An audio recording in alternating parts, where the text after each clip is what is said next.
Dear students, welcome to our next topic, linear equations in two variable। ये class 10th में NCERT की book का third chapter है। तो देखिए लीनियर क्या होता है।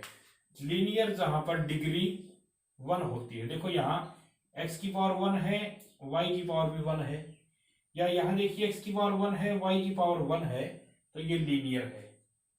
इक्वेशन क्या होती है, जब एक left hand side right hand side के इक्वल हो जाए तो वो इक्वेशन है। जैसे ये left hand side is equal to this right hand side, तो ये इक्वेशन है। This left hand side is equal to right hand side, तो ये क्या है, इक्वेशन है। और दो वेरिएबल में, दो वेरिएबल कौन कौन है, आप देखिए इसके अंदर वेरिएबल कौन है, एक्स और वाई, इसके अंदर भी वेरिएबल कौन है, एक्स और वाई। तो हम डिटेल में इस चैप्टर को पढ़ेंगे, लेकिन उससे पहले कुछ ऐसी चीजें जो आपने 9th क्लास में पढ़ ली।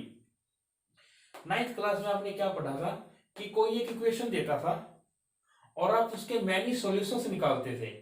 तो सॉल्यूशन निकालने के लिए आप क्या करते थे, y को अलग कर लिया, जैसे आपने तो प्लस वाला 2x इधर आकर किस चीज का हो गया, माइनस का। फिर आप एक टेबुलर फॉर्म लेते थे और x की जगह कोई भी आर्बिट्रेरी वैल्यू आप जो मन में होता था वो रखते थे। लाइक मैंने x की जगह 1 2 3 रखा। अब जब मैंने 1 रखा तो इसको कैलकुलेट कीजिए, अगर x की जगह 1 होता तो 2 आएगा।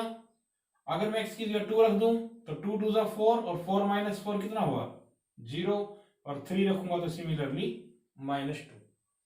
फिर मैंने इसी टेबुलर फॉर्म को 9th क्लास में पढ़ा कि ग्राफ में कैसे प्लॉट करना है। ग्राफ आपके सामने है। अब देखिए इस ग्राफ पर आपको लगता होगा 3 सॉल्यूशन है, नहीं है। इस ग्राफ के ऊपर जितने भी पॉइंट्स हैं वो सभी क्या है, आपके सॉल्यूशन है। इसीलिए मैं कह रहा हूं कि एक इक्वेशन के मैनी सॉल्यूशन है।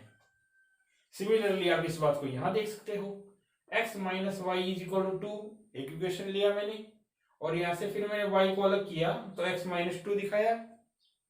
x की जगह अपनी मर्जी से मैंने कोई भी 2 या 3 वैल्यू रखकर दिखाई आपको, और अकॉर्डिंगली आपको y मिलता है। इसी टेबुलर फॉर्म को फिर मैंने आपको ग्राफ में शो किया। अब इस ग्राफ में भी जितने भी पॉइंट्स हैं वो सारे के सारे पॉइंट क्या है, इसके सॉल्यूशन हैं। तो बताइए इस इक्वेशन के भी कितने सॉल्यूशन हुए, मैनी सॉल्यूशन, ठीक है ना। इसके भी मैनी सॉल्यूशन है और इसके भी मैनी सॉल्यूशन है। अब इस बात को 10th क्लास में हम कैसे पढ़ेंगे, इसी बात को 10th क्लास में अगर पढ़ना होगा तो वो हमें दो इक्वेशन देगा। This is your first equation, this is your second equation, और कहा जाएगा कि ग्राफ को प्लॉट कीजिए। तो देखिए इसका ग्राफ कैसे प्लॉट होगा।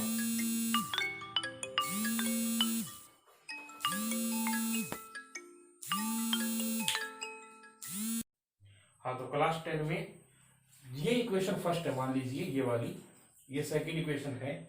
तो इनका ग्राफ जब प्लॉट करेंगे तो इनका ग्राफ इस तरीके से प्लॉट होगा। ये फर्स्ट इक्वेशन का ग्राफ रहा, ये वाला as it is, second equation का ग्राफ ये एज इट इज। अब आप ध्यान से देखिए, दोनों ग्राफ एक दूसरे को क्या कर रहे हैं, यहाँ पर इंटरसेक्ट कर रहे हैं ना। तो ये इंटरसेक्शन पॉइंट कौन है, 2,0। कौन है इसका इंटरसेक्शन पॉइंट, 2,0। यानी दोनों इक्वेशन को अगर एक साथ लिया जाए तो x और y की वैल्यू आ गई है, x की वैल्यू आई है 2 और y की वैल्यू आई है 0। Got my point. और दोनों की दोनों लाइंस एक दूसरे को कटी हैं, एक दूसरे को इंटरसेक्ट करती हैं। तो इस ग्राफ का कैसा नेचर हुआ, इंटरसेक्टिंग लाइंस, इंटरसेक्टिंग लाइंस। और इस प्रकार के सॉल्यूशन को हम क्या कहेंगे, यूनिक सॉल्यूशन। तो थर्ड चैप्टर क्लास 10 में हमारा फर्स्ट टॉपिक ये है कि हमें इक्वेशंस मिलेंगी, उनके ग्राफ प्लॉट करेंगे आप, और ग्राफ प्लॉट करने के बाद ये देखेंगे कि ग्राफ किस टाइप का आया है। जैसे यहाँ इंटरसेक्टिंग आया है। अब मैं आपको यहाँ पर 3 पेयर दे रहा हूं, उसके अकॉर्डिंग आप ग्राफ प्लॉट करके देखिए और ये चेक कीजिए कि कौन कौन से सॉल्यूशन इसके अंदर आते हैं। डियर स्टूडेंट्स, जैसा आपने अभी देखा कि ग्राफ कैसे बनाने हैं, उसके बेस पर आप इन 3 पेयर्स के ग्राफ बना बना कर देखिए। जब आप अपने ग्राफ बनाएंगे तो आप देखेंगे कि आपके तीनों ग्राफ या तो इस प्रकार के होंगे, या ऐसे होंगे, या इस तरीके के। देखो दोनों ग्राफ एक दूसरे को कैंसिल कर रहे हैं, दोनों लाइंस। तो इंटरसेक्टिंग लाइन है, ये दोनों एक दूसरे के पैरेलल है तो पैरेलल लाइन है।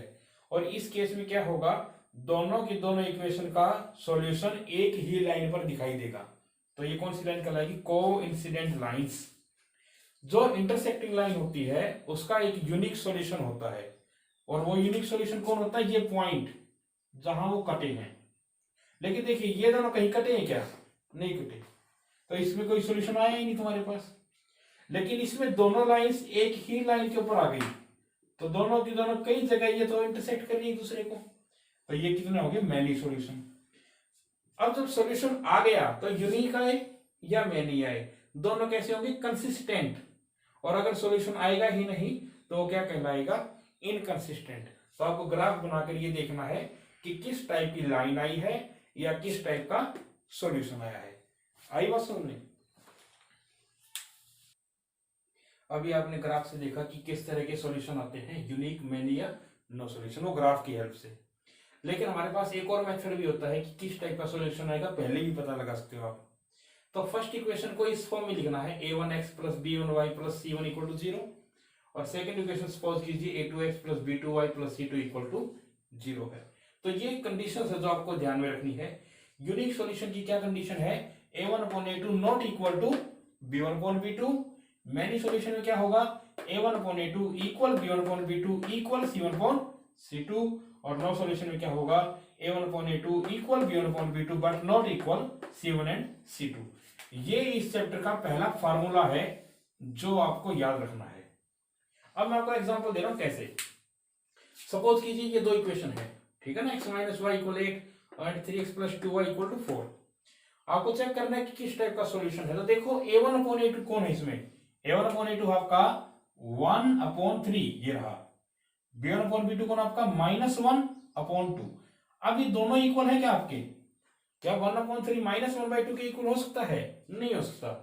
तो a1 upon a2 not equal b1 upon b2 आ गया, तो कौन सा सॉल्यूशन हो गया, ये यूनिक। सिमिलरली एक इक्वेशन ये है, दूसरी इक्वेशन ये है। अब इसमें चेक करो आप, a1 अपॉन a2 कितना है, a1 अपॉन a2 है 3 अपॉन 6, b1 अपॉन b2 कितना है 2 अपॉन 4, c1 अपॉन c2 कितना है 4 अपॉन 8। अगर आप इनको कैंसिल करें तो देखो कितना आया, 1/2 1/2 1/2, तीनों इक्वल है ना। और तीनों इक्वल हो तो कौन सा सॉल्यूशन था आपका, मैनी सॉल्यूशन। तो इसी टाइप से आप नो सॉल्यूशन को भी कर सकते हैं। डियर स्टूडेंट्स, एनसीईआरटी के ये 10 क्वेश्चन आपके पास हैं। इन सभी क्वेश्चन में आपको क्या फाइंड करना है, पहले a1 अपॉन a2 निकालिए, फिर b1 अपॉन b2 निकालिए, फिर c1 अपॉन c2 निकालिए, और ये पता कीजिए कि इनका किस टाइप का सॉल्यूशन है। ओके डियर स्टूडेंट्स, ये एक वर्ड प्रॉब्लम है। इस वर्ड प्रॉब्लम को पहले हमने एल्जेब्रिक फॉर्म में कन्वर्ट करना है, यानी इससे इक्वेशन बनानी है, और इक्वेशन बनाने के बाद आपको इसका ग्राफ प्लॉट करना है। तो ग्राफ प्लॉट करना आज हमने पहले सेशन में देख लिया आपने। तो मैं आपको इसकी इक्वेशन बनानी बता रहा हूं कि इक्वेशन कैसे बनेगी, उसके बाद आप इसका ग्राफ खुद से ट्राई करेंगे। ओके, तो देखिए क्या है ये क्वेश्चन, किस टाइप का है। ये क्वेश्चन कुछ एज का है कि 7 साल पहले किसकी एज कितनी थी, वो सब के बारे में है। तो इसमें दो पार्टी कौन कौन है, एक आफ्ताब और एक उसकी डॉटर है। तो हम सबसे पहले सॉल्यूशन में क्या स्टार्ट करेंगे, let present age of Aftab, कि आफ्ताब की प्रेजेंट एज कितनी है, हम मान लेते हैं x ईयर्स, और डॉटर की प्रेजेंट एज हम क्या मान लेते हैं, y ईयर्स। प्रेजेंट एज यानी हमने आज की एज मानी है। अब देखिए पहली कंडीशन क्या है, 7 ईयर्स एगो, 7 ईयर्स एगो, 7 साल पहले का क्या होता, आफ्ताब की एज क्या होती, ऑब्वियसली x माइनस 7, और डॉटर की एज क्या होती, y माइनस 7, है ना। ये आफ्ताब की एज है और ये डॉटर की एज है। और रिलेशन क्या है, Aftab was 7 times as old as you were, यानी आफ्ताब की एज डॉटर की एज से 7 टाइम्स होती। तो थोड़ा सा सोल्व करते हैं, चलिए इसको। x minus 7 is equal to 7y minus 49, plus का 7y इधर आएगा किसका हो जाएगा, माइनस का, और माइनस का 7 उधर जाएगा तो प्लस का। This is your first equation. अब दूसरी बात, आगे क्या लिखता है, ऑल्सो 3 years फ्रॉम नाउ, यानी कि 3 साल के बाद, 3 years फ्रॉम नाउ, आज से 3 साल के बाद। सोचिए ना, आफ्ताब की एज क्या होगी, x+3, और डॉटर की क्या हो जाएगी, y+3, और रिलेशन क्या है, Aftab shall be 3 times as old as you will B.